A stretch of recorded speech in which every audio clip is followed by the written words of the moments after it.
महाराष्ट्र और झारखंड के चुनाव की तारीखें घोषित हो गई हैं। 23 नवंबर को रिजल्ट। झारखंड और महाराष्ट्र में विधानसभा चुनावों की तारीखों की घोषणा हो गई है। झारखंड में पहले चरण में 13 नवंबर और दूसरे चरण के तहत 20 नवंबर को मतदान किया जाएगा। वहीं 23 नवंबर को नतीजे जारी किए जाएंगे। महाराष्ट्र में एक ही चरण में चुनाव होंगे। 20 नवंबर को मतदान और 23 को नतीजे आएंगे।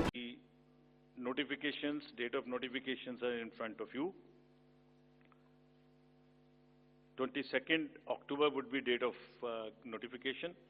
Last date of making nomination would be 29th October. Scrutiny on 30th October. And last date for withdrawal 4th. And date of poll in Maharashtra would be 20th 11. Counting would be on 23rd 11 24. And you will notice that date of poll is Wednesday. This is deliberately, which lot of scheduling, whatever goes into scheduling, we have tried that it is midday so that issue of urban apathy is handled. Friends, coming to Jharkhand, Jharkhand एक बहुत ही समृद्ध state है, बहुत ही उसकी विरासत है और वहां पर हम फिर से अपील करेंगे कि सब वोटर्स अधिक से अधिक मात्रा में वोट दें. Schedule would be like this. Jharkhand would be in 2 phases. The date of poll, first phase would be on 13th November, and the second phase would be along with Maharashtra on 20th November.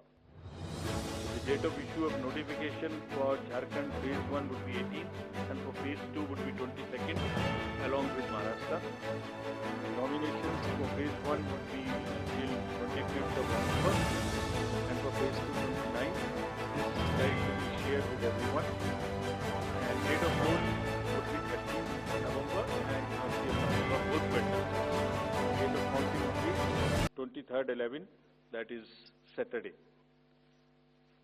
With this, we end our presentation with the request that through you, that all the voters of Jharkhand and Maharashtra कृपया बाहर आइए, कृपया vote करिए.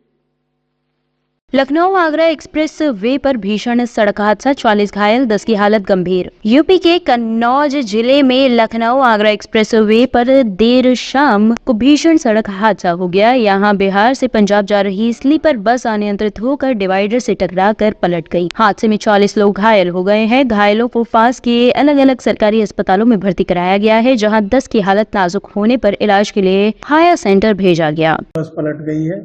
जैसे ही हमने खबर को सुना तो तुरंत हमारी गाड़ी यहाँ से रवाना हुई और रवाना होने के बाद जब वहाँ जाकर देखा तो बस पलटी हुई थी। कई लोगों को एम्बुलेंस के द्वारा अपना हॉस्पिटल में भर्ती कराया जा रहा था। कुछ लोग ऐसे थे जिनको निकालना मुश्किल नहीं था क्योंकि वो गेट बस का बंद था। उसे जब फिर हमारी क्रेन द्वारा उसे उठाकर बस उठाने के बाद 3 से 4 लोग ऐसे थे जिन्हें बाहर निकाला गया और सभी को हॉस्पिटल में भर्ती करा दिया गया है। फायर विभाग से कितने लोग बड़ी संख्या में पहुंचे थे, रेस्क्यू किया? कितने घंटे का रेस्क्यू के बाद सबको बाहर निकाला गया? फायर विभाग से 3 गाड़ियां गई थी, जिसमें से एक QRV क्विक रेस्पॉन्स व्हीकल और एक बड़ा फायर टेंडर और एक छोटी गाड़ी। ये 3 गाड़ियां वहाँ पहुंची, जिसमें लगभग आध घंटे का समय लगा उन लोगों को निकालने में, जो क्रेन की मदद से पहले बस सीधी की गई, उसके बाद उन्हें निकाला। कितने लोग बस में सवार? बस में लगभग 100 लोग सवार थे। बस बिहार से बठिंडा जा रही थी। उसमें वो ड्राइवर का सोने की वजह से उसमें नींद की झपकी आई, इसलिए उसकी गाड़ी डिसबैलेंस होने के बाद बस पलट गई, जिसमें लोगों को थोड़ी थोड़ी चोट आई है। इसमें से 15-20 लोग ऐसे थे जो ज़्यादा जख्मी हुए और 3 से 4 लोग की कंडीशन सीरियस थी। अब सभी को हॉस्पिटल पहुंचा दिया गया है। दिल्ली के लक्ष्मीनगर इलाके के एक मकान में लगी आग, बुजुर्ग डॉक्टर की मौत। पूर्वी दिल्ली के लक्ष्मीनगर में JNK ब्लॉक के एक मकान में आग लगने से एक बुजुर्ग डॉक्टर की मौत हो गई है। घटना के समय डॉक्टर घर के अंदर मौजूद थे। स्थानीय लोगों ने तुरंत पुलिस और फायर ब्रिगेड को सूचना दी। फायर टेंडर मौके पे पहुंचे और आग पर काबू पाया गया। अंदर फंसे बुजुर्ग को निकाला गया है और उन्हें पास के हेडगिवर अस्पताल ले जाया गया, जहाँ इलाज के दौरान उनकी मृत्यु हो गई। सर कितने बजे का कॉल था आग लगने का? ये 19-1-2 की कॉल मिली हमको। तो ये किस चीज़ की जगह थी जिसमें आग लगी और आग लगने का कारण पता लगता है? ये एक मकान में आग की कॉल मिली थी, आके देखा तो मकान में ही थी आग। तो तो क्या कोई इंजर्ड हुआ है इसमें? हाँ, एक आदमी हमने रेस्क्यू किया है, अनकॉन्शियस है, अभी हॉस्पिटल गए हुए हैं। क्या नाम है उनका, कितनी एज है उनकी? और डॉक्टर VL सेठ नाम बताया जा रहा है उनका, और एज 65 ईयर के आसपास बताई है जो भी लोगों ने।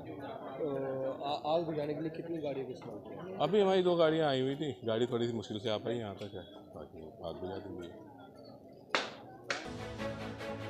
ब्यूरो रिपोर्ट टीम तफ्तीश न्यूज़।